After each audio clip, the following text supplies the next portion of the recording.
Hi, and welcome to School of Addiction. My name is Ashley, and today we're going to be talking about how recovery reps build lasting addiction recovery. So, for those who don't know us and who are new to the channel, my name is Ashley Bloxham. I'm a therapist. I specialise in trauma and childhood, but also addiction. I've studied addiction right the way up until PhD level. I've overcame addiction. I think that's the most important thing to make us be able to sit here and talk to you. And I also know what it's like to experience somebody who you love going through addiction. So I've got a full 360 view of it. Yay me. Right, so today's topic is about recovery reps. And what I mean by that is, often when we come into addiction recovery, we think, right, today's the day I'm going to stop, and you put all this pressure on you to all of a sudden be recovered. And what you find is that it's never that simple. Very few people, not saying no one, but very few people are able to just decide they're going to stop and all of a sudden be in recovery and it's going plain sailing. Because the thing is, what we're doing is we're trying to deal with the fact that we've got something going on which has been the problem, the addiction's been the solution, and now we need to get a better solution, something that's not causing more havoc than not doing it. So we need to think about it as, okay, I've done this for so long and I need to learn a new way of life. I need to learn new coping skills. I need to learn new ways of emotional management. I need to learn more ways of physical pain management if it's a physical pain that's driven you to addiction. And I'm also going to have to learn how to manage cravings. I'm going to have to relearn how to interact with certain people in certain situations and not use the addiction. So it's a lot of stuff that we've got to do. And if you think about it like going to the gym, so okay, I decided, new year, new me, I want a new body that's like all fit and healthy. You're not just going to go in, train every muscle and go for the biggest weights there. It's just, you just know that's not going to work. So what we need to do is we need to think about, okay, what's the plan of action? So where do I want to be? What's the different things that I'm going to be doing? So am I going to do this one day, this another day? And then you just need to keep repeating it. You need to keep showing up to the gym and you need to keep repeating what you're doing, and you need to build strength. So it's like strength training, but instead it's recovery training. And it's not just one thing that we've got to train. So it's not just how am I going to deal with a craving, it's all of the other stuff around it. So emotional regulation, physical health is a huge thing. I know I'm talking about the gym, but that might actually be helpful as well. And also how to stabilize yourself so that you can deal with your emotions. So all these different things that we've got to think about. How am I going to tackle triggers? What are my triggers? So just every day think about, okay, I don't need to be the finished product. You wouldn't go to the gym and expect the next day to have your dream body. It just wouldn't happen, and we don't set that unrealistic expectation. So it's important to be realistic about your expectations and just keep showing up every single day, doing something toward this life, which is recovery. Because anybody who has been through recovery can agree it's fucking tough. So we've got to pace ourselves. The other sad fact is that when you look at statistics of people who've went into rehab centres, I think it's only 5%. I can't remember the exact statistic, but it's something incredibly low.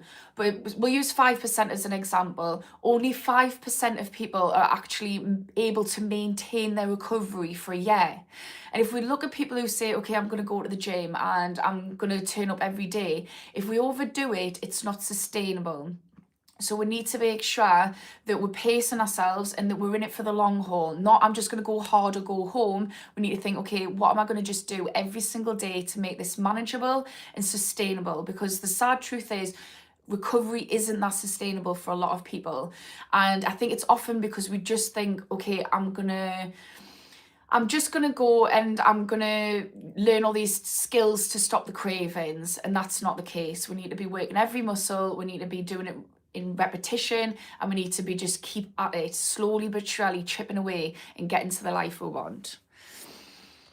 And say what people are saying. Hi Marcus, hi Lee, how you doing? Paula, thoughts on 67, Ashley? What do you mean by 67? I can't give you my thoughts if I don't fully know what you're on about. Lee, no such thing as a new year. It's just a different day. Start as you mean to go on. All happy Christmas to everyone. Yeah, I do my resolutions on me birthday, to be honest with you. But I'm just saying about this idea of people deciding they want to go to the gym in the new year. And, it's not just because we want to do something and just because we show up keen in the beginning doesn't mean it's sustainable. If it's something that's going to be long term, we need to slowly be working our way up to it. And we need to recognise that we're going to hit barriers. There's going to be times when we can't be bothered to show up. So this is another thing as well, just thinking about how are you going to protect yourself in these times where recovery is going to be difficult. What are you going to do in those times? So just not seeing it as this is something I'm going to be perfect at every day, but just recognising actually it is tough. We're going to have to keep going with this. So what am I going to do? How am I going to help myself in those times? Seeing it as something long term. I don't know how you say it. I'm just going to call you Ola. I have a quest. What's your quest? I've been to the gym, my good Wara, and it's playtime. It's only 10:06. It's good going to the gym. It does get you going. It is like playtime, isn't it? Especially for me being a mom. Are you a British citizen? I am a British citizen, yes. Lee, addiction equals a lifetime war. Every day is a battle. You win some and you lose some. Yeah, it is. And I think, I don't know, for some people it does feel like that. It does feel like a lifetime. And I know people who say that for them it's just like, okay, I'm always an addict. For me personally, and I've got friends who also feel the same, is you can get to a certain point, as long as you're not just focusing on getting rid of the addiction, as long as you're focusing on all the other stuff, building mental stamina, emotional regulation, learning to love yourself, learning to love your environment and create a peaceful environment, it doesn't feel like a lifetime struggle, because you get to a certain point where you're too far gone, your life is too great, that just doesn't seem like an option anymore.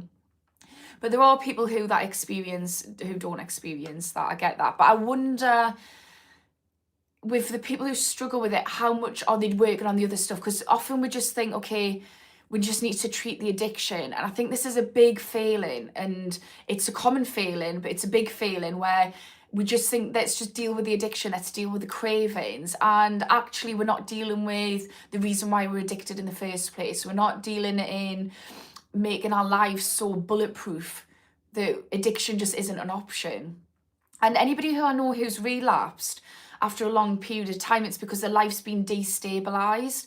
Now, I've had a lot of things which have destabilized my life since giving up my addiction. But because I've been building mental reps, I've been every day just practicing on building my resilience, building a life that I love. Even though I've had these huge destabilizing things go on, it hasn't triggered us to the point where I've went and relapsed. So I wonder if it's just because a lot of people are only treating the addiction. And that's not going to be sustainable, because yeah, we can manage cravings, but realistically, if shit hits the fan, we're not doing things like, I don't know, craving surfing or doing some of these low level stuff isn't really going to hold the fort.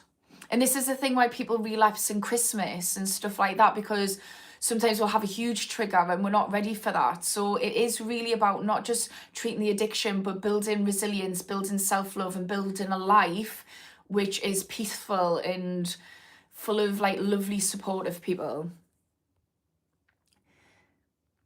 Lee saying, before I go, if you're going through hell, keep going. Yeah, just keep on pushing. Keep on pushing. Honestly, such good advice. Akash, my name. What about your name? Can you speak slowly, because I don't understand you? Chill out, lady. I do struggle. That's a big ask phrase. It is. I've got ADHD, so, and when I get excitable about something, I tend to just go on one. So this is my little excitable topic. So yeah, I'm sorry. I don't know if there's an opposite way I know you can speed things up. Can you slow things down? Watch it on the replay and do it 0.5. Laura, hey. Polly, have you heard of polys like Somans and Targans? They're fucking big and they can protect themselves, so build different. I don't know what you're on about. Can you explain that a little bit more in layman terms so I can pick up what you're putting down? But the fact I don't know what you're going on about probably means that I haven't heard about them. Bouty, what? What you're saying what for? This lass is so bang on, very intellectual. Ash, have a great day. Peace out. Thanks, Lee. I really appreciate that. Have a lush day as well. While we think the same, 15 saying, I like it. Yeah, I think, do you know what it is? If more people thought about addiction in a way of, it's not just about, it's kind of like, and this is not just for addiction, but for mental health. There's certain ways that as a society would treat things which just isn't helpful. So there's certain types of therapy or there's certain type, like I say, addiction services where we treat it like we've got a wound, let's just put a plaster on it. And yeah, that's okay in certain circumstances, but realistically, if we've got a wound that's infected, putting a plaster on it isn't going to help. You need to treat the wound itself. You need to treat it at the root. And often what we're doing is we're just putting a plaster over it and the wound's just festering and getting worse and worse and worse. And then eventually we can get sepsis. You know, we need to be careful that we're not just putting a plaster over it and not dealing with what's going on underneath. And often that's trauma, things that happened in our childhood. Maybe there's some physical pain going on, undiagnosed mental health disorders, but also it's about emotion, how they present. So like all these different things have symptoms, and if we think of one of the symptoms as being addiction, but other symptoms might be emotional dysregulation, it might be people pleasing, codependency, struggling in relationships, it might be just low self-worth. So it's not just about putting a plaster over and dealing with addiction, the symptom, it's about dealing with all the other stuff, all the other symptoms. So addiction's one of many symptoms, and it's worth finding out what's going on in your life, and then also the things which have caused these symptoms, the root cause, and dealing with that, rip it out at the root. So we'll have to attack addiction from all angles, not just one angle, which is the symptoms. And I think this is where a lot of people fail, and then they feel like, oh well, I'm just relapsing, I can't get out of addiction, it's too hard. And it's not. It's because you're only dealing with one tiny little minuscule aspect of it, one symptom, the addiction itself. There's so many other factors going on. And this is where, when I'm talking about building, I forget what you call it, my brains went blank, recovery reps. The reason why we have to pace ourselves and every day just keep at it is we're not just trying to deal with one thing. We're trying to deal with multiple things, and that takes pacing ourselves. And it's about working out, okay, what's worse in my life? Like, is it relationships are the biggest struggle? And a way to find out where to start is looking at your triggers. So when you relapse or when you're having a line because you're stressed out, work out what went on. So maybe that's difficulty in relationships. So okay, that's one of the things we're going to have to work on. We're going to have to work on our relationships, and that's about understanding how we relate to others. So that might be looking at attachment style, and just trying every day, just saying, I'm going to commit to just making little changes and every day working on my recovery, which isn't just the addiction, it's everything. Right, let's see what else.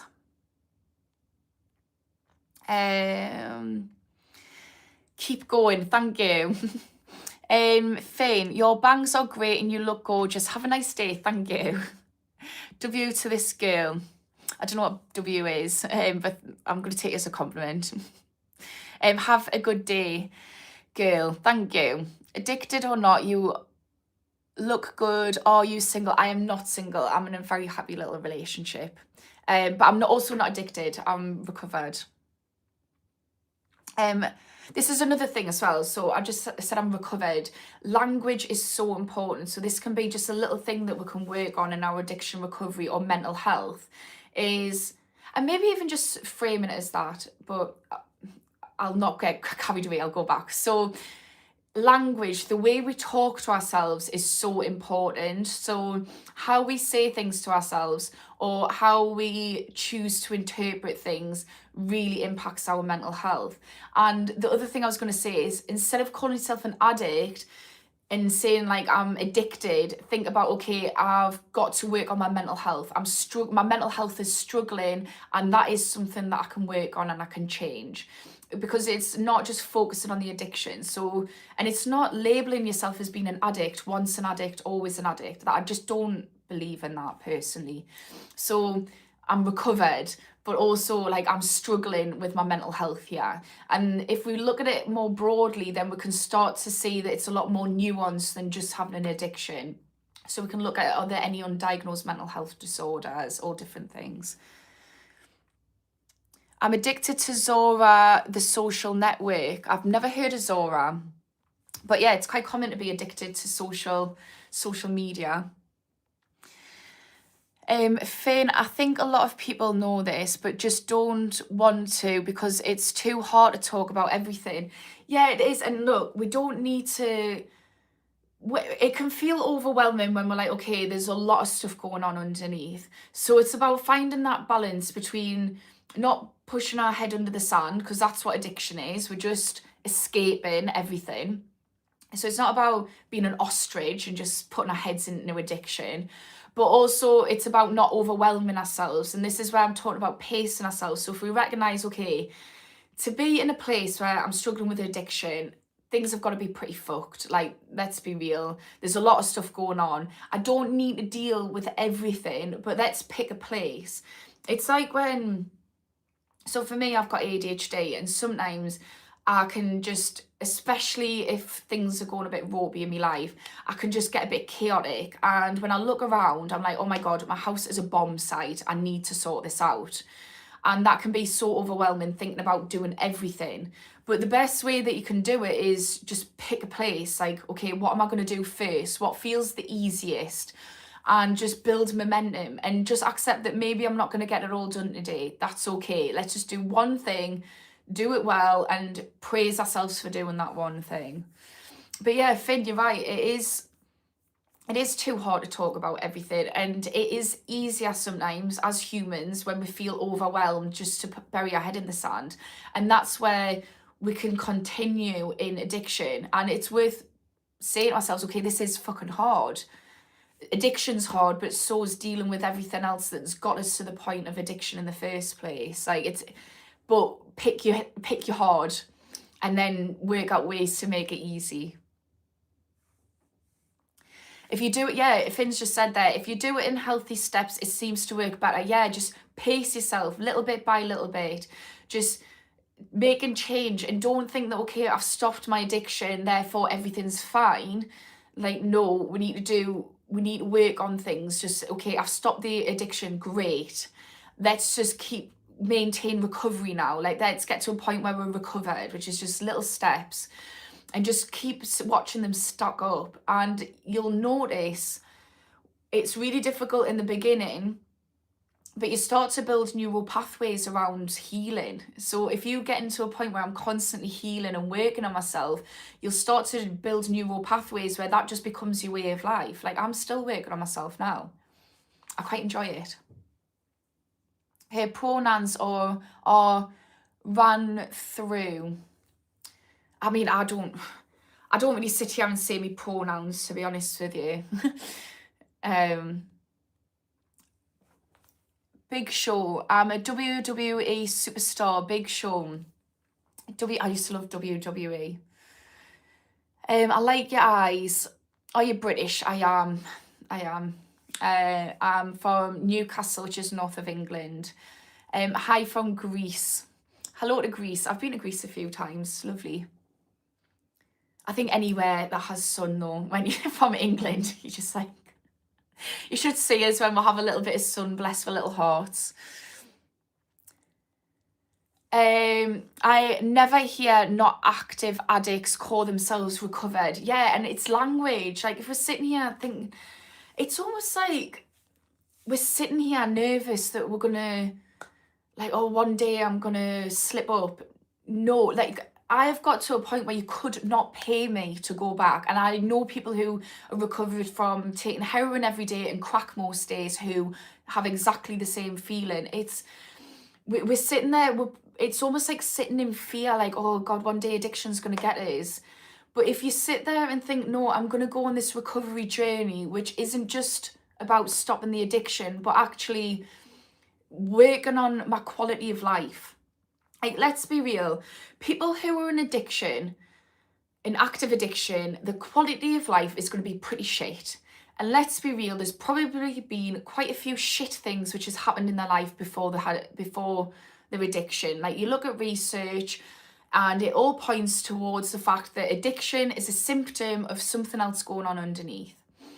So if we think about, okay, my job now is to create a life that isn't shit, and to work on the stuff that was shit in the beginning, which led us to this place. If you actively do that every day, you're going to get to a point where you're like, my life is too good to go back to that life.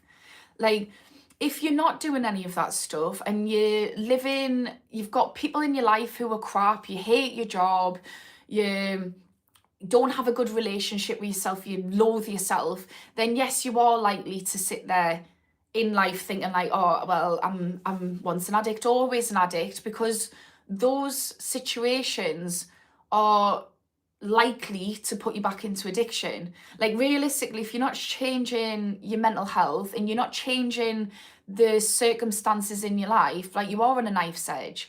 Because if your life's that shit still, then there's going to be a point where you think, actually, at least with addiction, I felt that comfort. At least there was some joy in my life. So we have to work on the other stuff. And when you work on that other stuff, you will feel like you're recovered. And I think it's a bit of a trap as well. This is my issue that I have with ANA, and I think they're great. Like, I don't ever want to say to people, don't go to them groups, because there's so much more better than worse in recovery groups.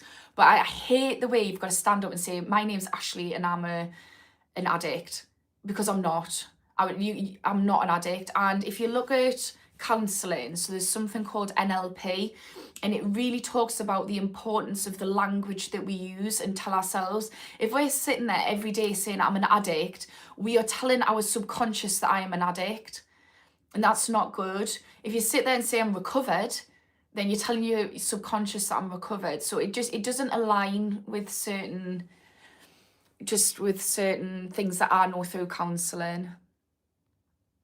I go to work on my Zora. I don't know what Zora is, guys. I've never heard of it.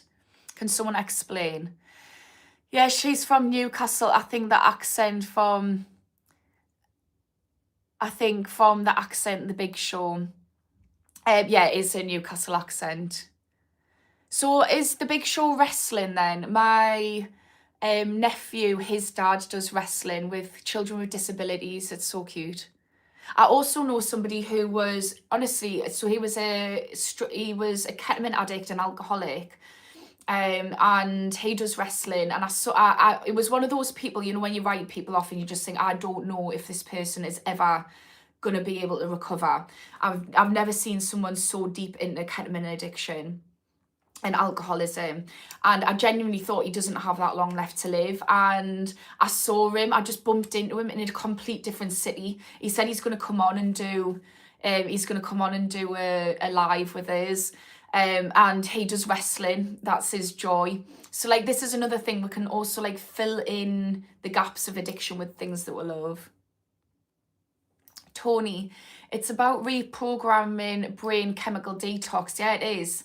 It's about reprogramming our brains. So that's why I said the language we tell ourselves is so important, the relationship that we have with ourselves, but also, yeah, like you say, chemical detox. So there's a lot of things going on with the brain. There's a lot of, if we want to deal with addiction or any mental health, it's good to understand what's going on. So learning about the neuroscience, and I teach a lot of the neuroscience on my lives, so you can go through my lives, but also just Google, you can watch ChatGPT, if you want to use AI, or we can go on to, I watch a lot of podcasts about it.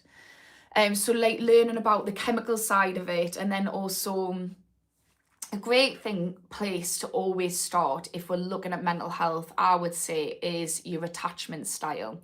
And you can do attachment quizzes if anyone's interested. Just comment on any of my social media and I can send you a link. But I think that's really helpful for anyone to look at their attachment style. And I'd imagine a lot of people in addiction probably have an insecure attachment style. I certainly did. Finn, if I speak for myself, coming by just for my addiction is already hard enough. But if they were to tell me we need to look at a lot more, than that feels like an impossible task. Yeah, it is. I get what you're saying that, and we don't want to overwhelm ourselves. And this is where sometimes like when people say I'm never going to do it again, where it can be better to do the just one day at a time. I would argue that just one day at a time can feel a little bit flimsy. So what I would layer on top of that is one day at a time with a plan. So today I'm going to tackle this and work on this area. But what I will say, Finn, is it's about recognize, like, being honest with ourselves, and then also trying to make it not overwhelming. So being honest about the fact, like, if we're just going to say, okay, I'm going to do one day at a time and I'm going to float through addiction recovery with no structure. It works for some people, but the amount of people who relapse, it does, especially after that first year, it doesn't work for everyone. So what I would say is being honest with ourselves and saying, okay, there is a lot of stuff I'm going to have to work on. That's our North Star. But then trying to make it manageable so it doesn't feel overwhelming by using scaling, which is a therapeutic technique I talk about all the time, but it's super helpful. So if we think about 10 being the recovered, and then if we think about, okay, where am I at now? So maybe you're a month into your recovery, so you might be a 2 or a 3. Maybe you're just starting to think you're in active addiction and thinking, okay, I want to stop. So maybe you're a 1. And thinking about, okay, if the 10 is mental well-being, brilliant, and environment, brilliant, life, amazing. What one step can I do to get me from a 2 to a 3? And then once you've done that, think about, okay, what one thing can I do to get from a 3 to a 4? So it's one day at a time, but it's also got a little bit of structure and a little bit of movement, and we're recognizing that we've got a larger goal here, but we're just slowly edging towards it, because that's what's going to get us to recovery and sustainable recovery. But yeah, I fully agree with what you're saying, Finn. Like, it can feel like an impossible task, and that's why we need to break down impossible tasks into manageable, achievable goals. Marcus, I love that, same recovery reps for mental well-being. It is I'm going to change my thumbnail for that because I realised I said recovery twice. Yeah, recovery reps for mental well-being, and it's just about repetition. It's building muscle. It's building neuroplasticity in our brains. Your eyes are gorgeous. Thank you. I appreciate that. Finn, so many compliments. It's a little ego booster coming here. Everyone's so lovely. Finn, it seems important to look at the things surrounding your addiction first before focusing on the actual addiction. People can feel discouraged with the label. Yeah, it is. And I think that's why it's important to recognise it's just a symptom. And I think if we can just reframe it as it's a symptom, and actually we wouldn't ever, and I say this all the time, but I'll say it again, like, if we had blood in our stool, the doctor wouldn't say, go away and clean the blood out your stool every time you have a poo. Like, you just wouldn't. You'd be like, okay, why do we have blood in our stool? What is going on underneath? And it's exactly the same. So reframe it to, this is a symptom, and recognise it's not our fault. It's not a moral failing. You wouldn't blame someone and say, why the freaking hell have you got poo in your stool? your low life, you would say, okay, this is actually quite serious. Let's try and support you to make sure this isn't happening anymore. So yeah, I do think that's really good. And it's so important to look at it as a full picture and what's the things that's surrounding it. I'm a hotter version of Emily Blunt. Who the hell is Emily Blunt? I feel like I recognise that name. Is that who does Spider-Man? Quitters never win. Yeah, but also, I do agree with that. It's about keep showing up, but it's also about knowing our own limits. Like, you wouldn't go in and do something that you know that you can't do. Do you know what I mean? Like, if you're in your 80s, you wouldn't go and start training for the Olympics. Like, it's unrealistic. So it's also about being realistic with our goals. So maybe that part of that being realistic is, I'm in active addiction and right now I don't feel ready to stop. I don't think I've got it in us to stop, but I feel like I'm failing every time I don't, and I want to stop. So maybe it's about, okay, maybe stopping isn't the goal today. Maybe it's harm reduction, and maybe it's about getting some control over the addiction. So trying to just say no for now, for 5 minutes, and building reps with that. 5 minutes I'm going to say no, 10 minutes I'm going to say no. Maybe it's about working on the building mental resilience first, emotional regulation, stuff like that. I was in Newcastle a week ago. Wish I met you at a bar. We could have had some interesting talks. Well, I'm not drinking at the moment. So yeah, probably wouldn't have met you at a bar. But also, I don't think my boyfriend would be best impressed if I was going to meet random people at bars. I'm assuming you're a lad there, actually, but you might be a girl. It's just because 90% of the people on my channel, or 91% is men. Are there any women who are watching? Have you studied CS?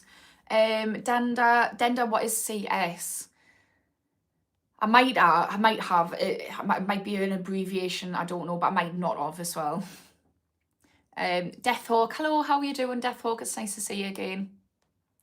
For me, an important shift is how you're able to talk to yourself. Yeah, that was for me, huge.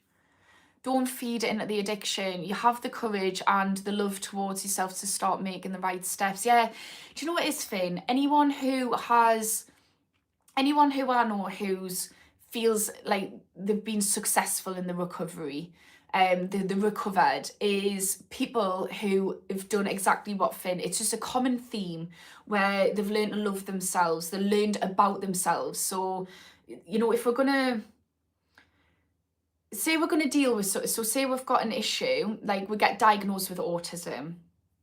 So realistically, a diagnosis of autism, on paper isn't anything. We don't get medicated for it or whatever.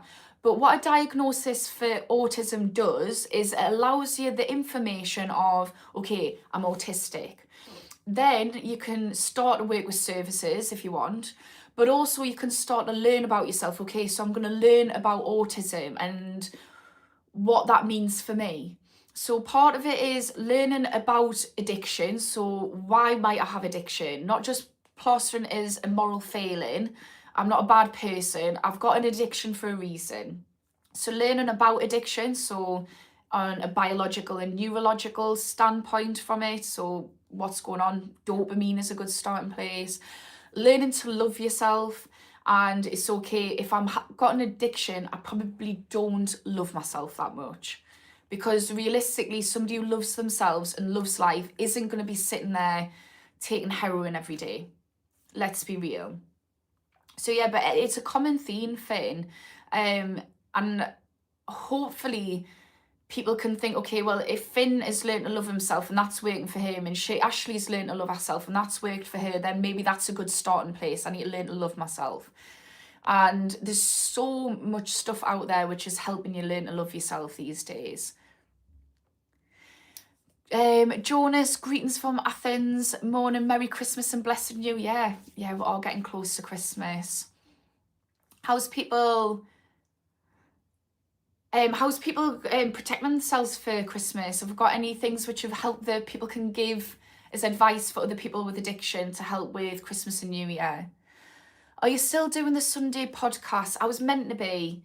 Me and my friend so the girl that I do it with just has been really run down at the moment. So we're both spiritual and feel like if the timing's not right, just not to push it. But yeah, I want to. I'm starting doing one with my dad, around politics and stuff, ongoings with the world in the new year. So I'm going to be meeting up with him in that crazy week between Christmas and New Year to discuss it. New subscribe, I love the content, thank you. Yeah, if anyone can give us a subscribe, that would be really helpful. Super helpful. It means I can help more people for free and hopefully get paid for it, then everyone's a winner. I think a good light way to start is looking into positive things first and start reinforcing those healthy patterns. Yeah, I definitely agree with that. I think, again, talking about being overwhelming. So one of the issues I had is I started dealing with trauma. And actually, that's where my addiction started. This is where I went into full-blown addiction, because I started learning about trauma in my counselling training. And I started unpicking all these huge traumas, and then I started having PTSD flashbacks. I started really struggling, and it's because I dealt with trauma, but I wasn't stabilised myself. I didn't have the right support around us, and I then ended up actually developing an addiction whilst training to be an addictions therapist. So, it's important that we start off with the positive things, and just by reinforcing positive things, we start to build a healthier relationship with ourselves, so that when we do get to dealing with the traumas, because we're going to have to deal with this stuff at some point, but at least when we deal with it, we have a good relationship with ourselves, with emotionally regulated, etc. Our nervous systems are regulated. Too many rings on and tattoos. I'll listen more to reasonable people. Andrew, I mean, get real, will you? How God's sake. Emma, you are no. I'm a no what? I don't understand what you mean, Emma. I've definitely been on a few different attachment styles. Yeah. I have, so for me, attachment style, I had fearful avoidance. So it's like a mixture between anxious and avoidant, which is quite difficult because it means certain people will trigger certain parts of myself. So attachment style, you have secure, and everybody has an attachment style, by the way. Like, we all have them. It's basically the relationships that we have with our caregivers when growing up. We learn a blueprint on how to relate to other people, and especially in romantic relationships, our attachment style comes to the surface, and they can either be helpful to life or they can really cause a lot of issues in life. So we have secure attachment, which is where everybody ideally wants to be, or you have an insecure attachment, and those are broken into different things. So you've got anxious, avoidant, fearful avoidant, and a fearful avoidant is a mixture between anxious and avoidant. So if anyone's interested in their attachment styles, you can do online tests. I can send a really good one. But you can do them for free on Google, or you can get a book called Attached, and it's really good because it's got a questionnaire in the beginning, so you can fill in the questionnaire, find out what your attachment style is, and then you can learn how to get yourself to a secure attachment. And it's really helpful for addiction recovery, because often what we find is often people have insecure attachment styles.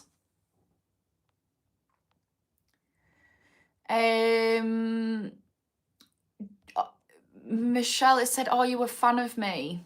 I don't know you. I mean, tell us a bit about you. I might get on board. I might be a little mega fan. Jonas, my child has anorexia. Please, could you help me? It all started when bullied at school. How do I get her to start eating? Yeah, so Jonas, if we think about addiction as a symptom, eating disorders is also a symptom. So what I would suggest is, as I said with addiction, and you can apply this to addiction, guys, or any mental health. If we think about mental health as a symptom, and what the best, instead of just trying to get the child to eat, what we need to do is look at, okay, why has it happened, which you've said bullying. So it's about helping your child to work on resilience. Now, is your child in with some kind of mental health support? Because that's the first thing, we need professionals. But it's about working out how to help your child build resilience, and doing it in a non-intrusive way, because the thing with children is they need to feel comfortable talking to you. So it's about working out how can I best show up for my child to help them build resilience and self-love without enforcing it onto them. So if you're just trying to get your child to start eating, obviously we need to get your child eating, and this is where healthcare professionals can come in, and you can get healthcare professionals for you, so professionals for both sides.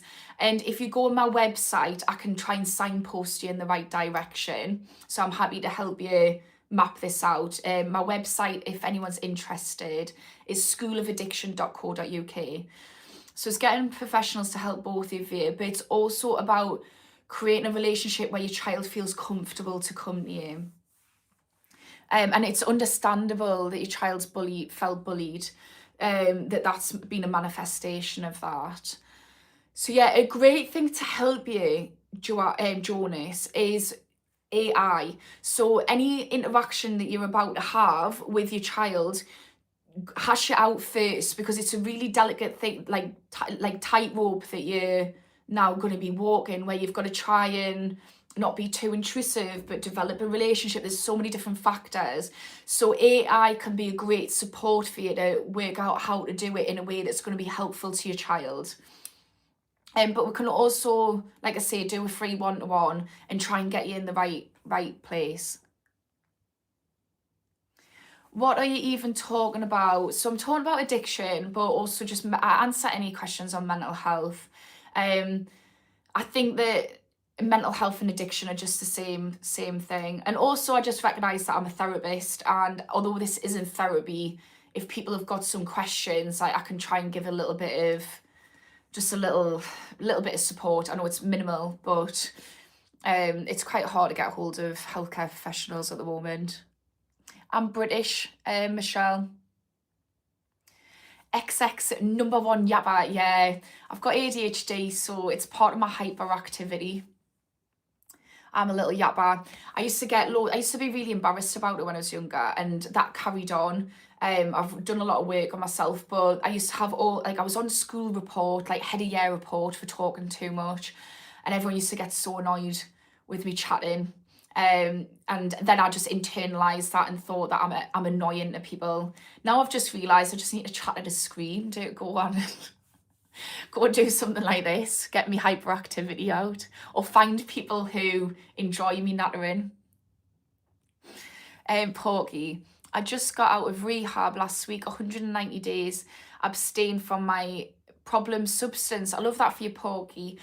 Porky, I'm doing a free addiction group, which is starting, anyone who's interested, which is starting in January. If that's something you're interested in now that you're back into the real world, you can do that if that'll be helpful to you.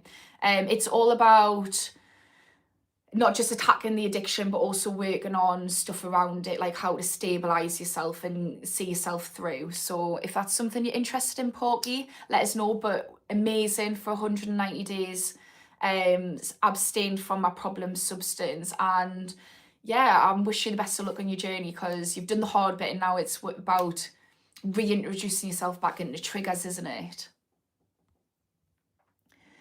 Finn, in that step plan, are there rewards, or do you just keep going? I feel like just because it's such a mental thing, it's good to have some positive feedback which will keep you motivated for longer.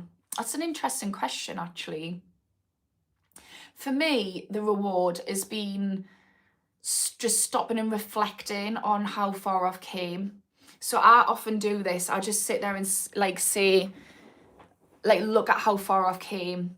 So I don't do New Year's resolutions. What I do is every year I write a letter to my future self, and I read back the letter that I'd wrote the last year.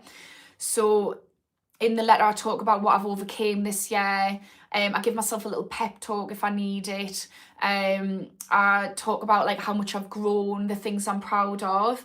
So each year I look at like, this is how far I've came. And I think it's really rewarding to just sit there and reflect on your progress, and you get dopamine from this. So the same thing that we get from drugs, alcohol, gambling, we get from praising ourselves. So that's the little rewards that I do. In terms of if you're talking about rewards, external rewards, so I don't have anything that I'm 100% no on. So I have like, I have like this thing with myself where I can do little things as long as it's in moderation. So for instance, I try and eat well, but I can eat something shit. I'm vegan, but if I want to eat a bit of meat, because like for instance, I'm going to Christmas and there's gonna be like a big spread on, like I'll eat pigs and blankets because I love them. So yeah. I'm starting to get tired, guys, so I'm gonna do another 10 minutes. Fane, ultimately focusing on the tiny positive results. Yeah, it is. It's about praising yourself along the way. Because I think just as humans, we tend to focus on the end goal. And we don't sit there to stop and look at like the little wins. And just, yeah, like just focusing on these little wins. Like every win is a fucking win. Like, and it deserves to get praise for it. And you know, there'll be a point where you look back and these tiny little changes that you're making, which feel like nothing now, you'll look back and you'll be so grateful to the version of you who did that tiny little win. You'll be like, I'm so fucking glad you did that, because look at where I am now. And I couldn't have got here if it wasn't for that version of me doing that little thing.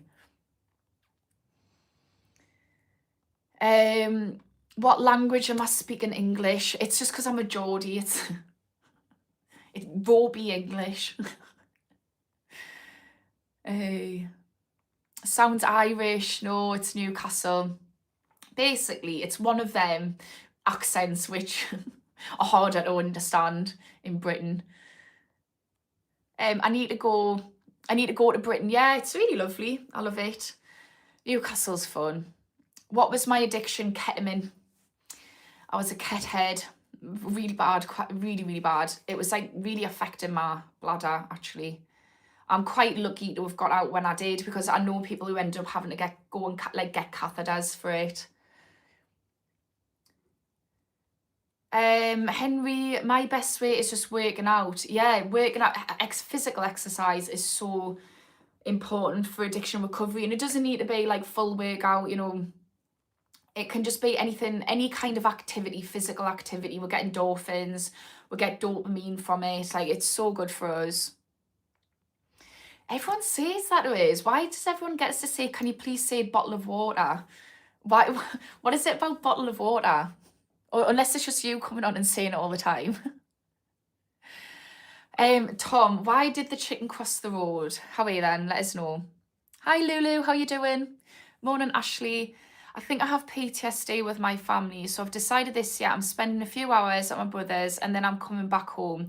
My safe space. Yeah, like this is one of the hardest things that I had to do, was remove myself from situations. But we've always got to put, realistically, we've got to put ourselves first. Like, we only live once, and the thing is, like, how many different people is it going to impact if our mental health shot to bits? If we end up relapsing, like, that's going to affect people. So we've got to think it's not just us that we're doing it for, it's other people. But ultimately, we have to choose ourselves. And I've made quite a lot of decisions like that, Lulu. How are you feeling about it, though? How are you feeling about putting in that boundary and picking yourself? It's not easy when we start doing it. Now I'm no fucks given. Like, ta-ra. Aren't I supposed to be sleeping? Louis, I don't know where you are, but it's like 10 to 11 today. I mean, I might have a nap. Is mental health issues always traumatic? Yeah, they're not being reconciled. First 5 years have been neglected versus sister by my MA. What do you mean by that? Do you mean that What do you mean by that, Mike? Because do you mean that people, so like trauma isn't the event. So we can have a traumatic event. We can have a traumatic event happen, but it's about how that, it's about the trauma's the wound from the event, like the emotional wound. It could be a physical wound, so you can have a physical trauma, or you can have like a trauma to the head, or you can have like a mental trauma. So the more resilient we are, which is usually built in childhood, and also to do with like, it's like epigenetics, so it's our genetics and then the environment and how those genes end up presenting due to the environment. But how the resilience we have can change how we interact with trauma. So some people are just naturally more resilient than others. So you can see this when you look at veterans, like when you look at army veterans. So obviously they're going into situations, and you'll have some veterans who come out and they're fine, like they've experienced trauma, like huge traumas, yet they're better at dealing with it than other veterans. And what you'll find is the veterans who really struggle, and I'm not saying all veterans who go in this, I'm not saying this is like black and white, but what you'll find is a lot of the veterans who struggle had childhood adversity as well. So they didn't have the resilience. Then they're going in and having huge trauma, and then they're having a worse outcome than the ones who had a really stable upbringing, who are really resilient, who go in, experience the trauma, and then they can deal with the trauma more easily. So yeah, I think that's what you mean. Why don't you do makeup in India?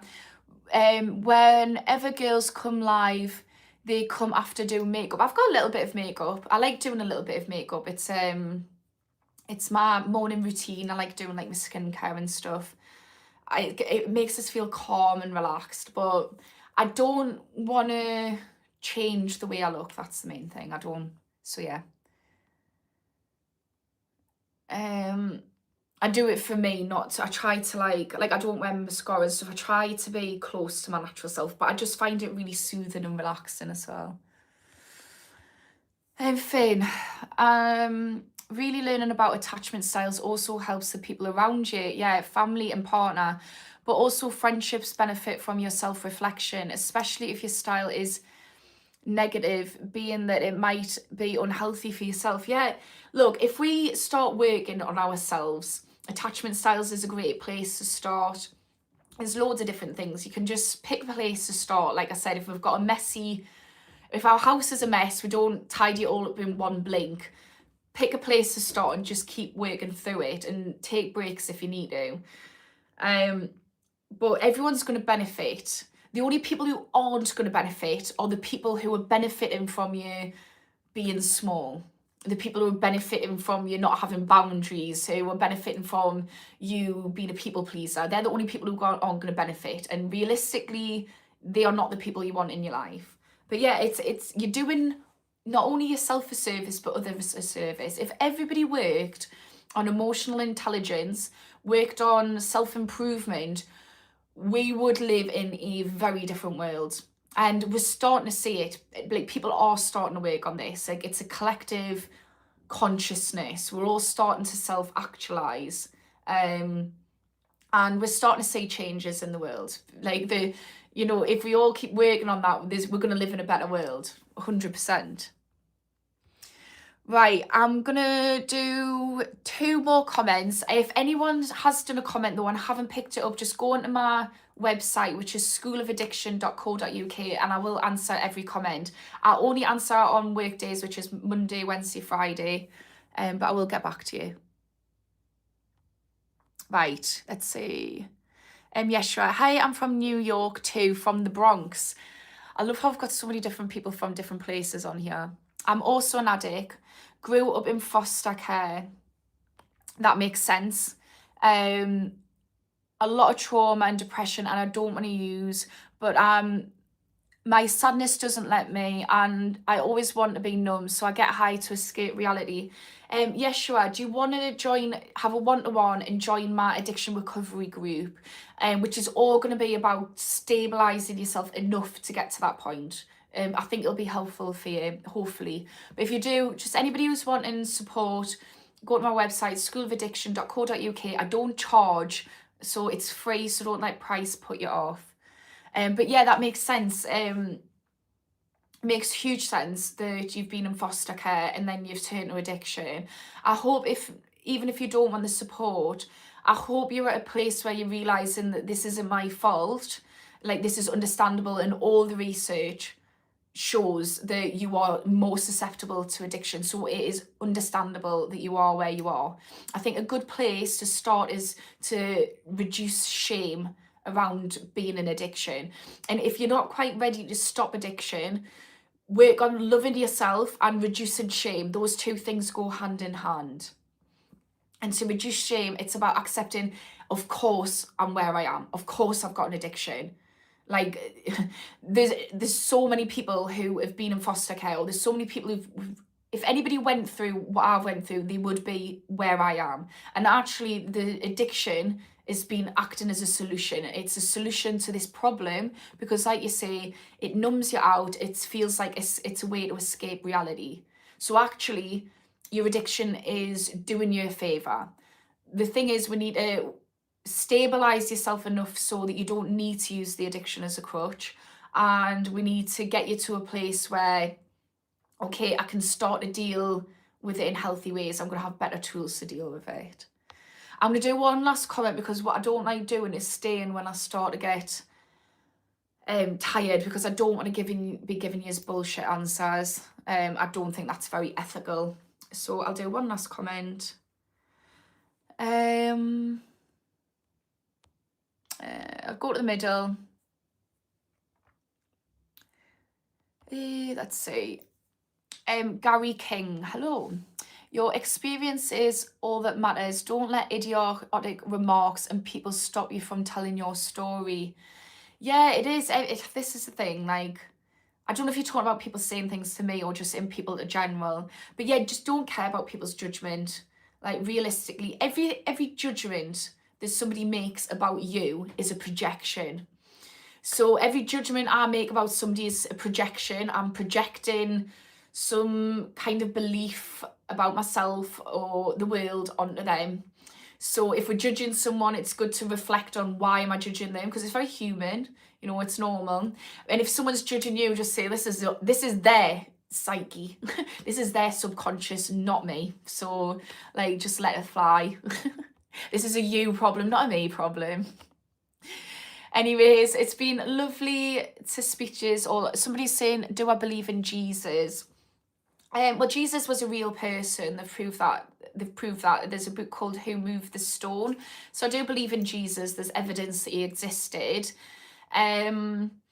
I believe that there's something, but I believe that as a human being, I'm not supposed to know. I just don't think we can comprehend. So I think we all have different beliefs.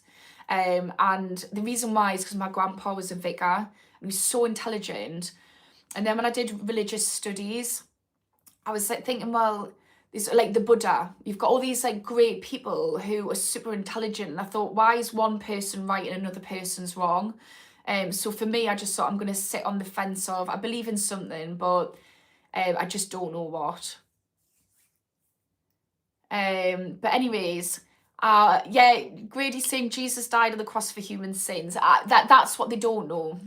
Well, they know that Jesus died on a human cross, but we don't know the ins and outs. And I'm not here, this isn't a faith-based channel, but I do respect people. Like I say, my grandpa was a vicar, he was Anglican Catholic vicar, so have mad respect for Christianity. Anyways, thanks for everyone who joined. I'll be back on, what day? Tonight at 9 p.m. GMT time. I'll also be here on Mondays, Wednesdays, Fridays, 10 a.m, 9 p.m. GMT time. I'm always a couple of minutes late. Try not to be, but I am. Can't all be perfect. And if anyone wants to get in touch, I've missed your comment, just go on my website, schoolofaddiction.co.uk. It's also on my YouTube page. But thanks to everybody who joined, and if you could give us a subscribe, that would be so helpful. Bye.